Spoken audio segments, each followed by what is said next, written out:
My name is Brett Gee. I work for the Natural Resource Conservation Service. I'm an area engineer. We're on Curl Creek in Adams County, Illinois.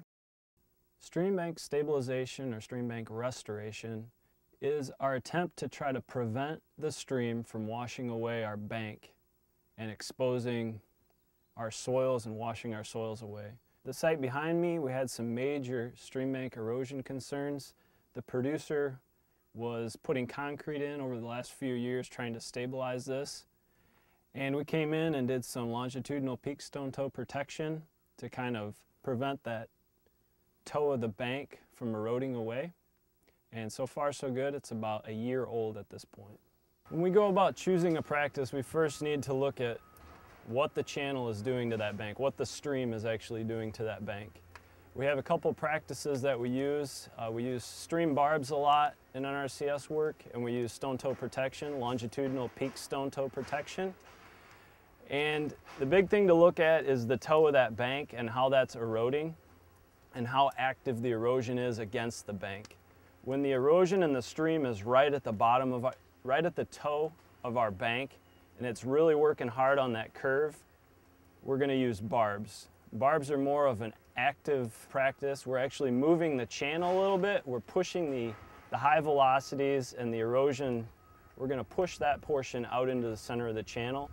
Whereas longitudinal peak stone toe protection is we're kind of solidifying the toe slope of that bank.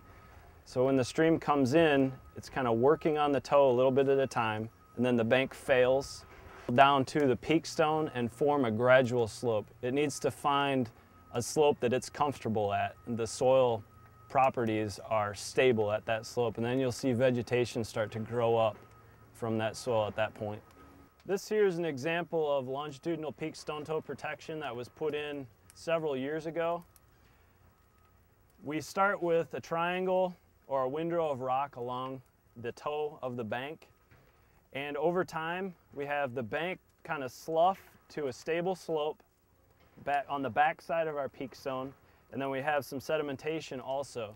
And you can see as I walk upstream here, you don't see any more rock, and there is rock under my feet here.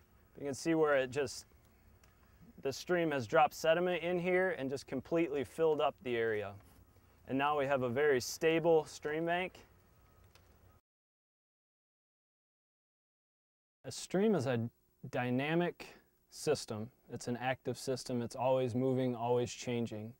And a change in the watershed can cause problems, dramatic problems, or minor problems throughout that whole channel, throughout that whole system.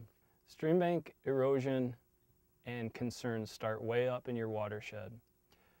What happens in your watershed has a direct effect on your stream. Land use and changes in land use in your watershed can have an effect on your stream and how it's going to erode, and a change in your channel can also have an effect upstream and downstream. Changes in the watershed or land use in the watershed would include removal of forested ground or removal of a cropland possibly to maybe a parking lot.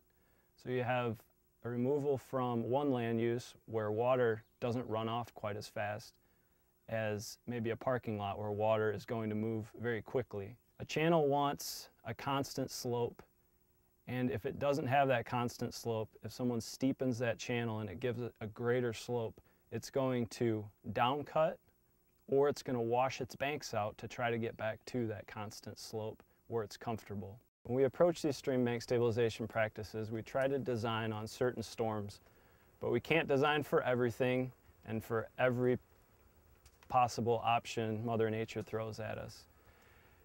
The landowner is going to always need to keep an eye on these practices and keep an eye on what's going on around where we put the rock.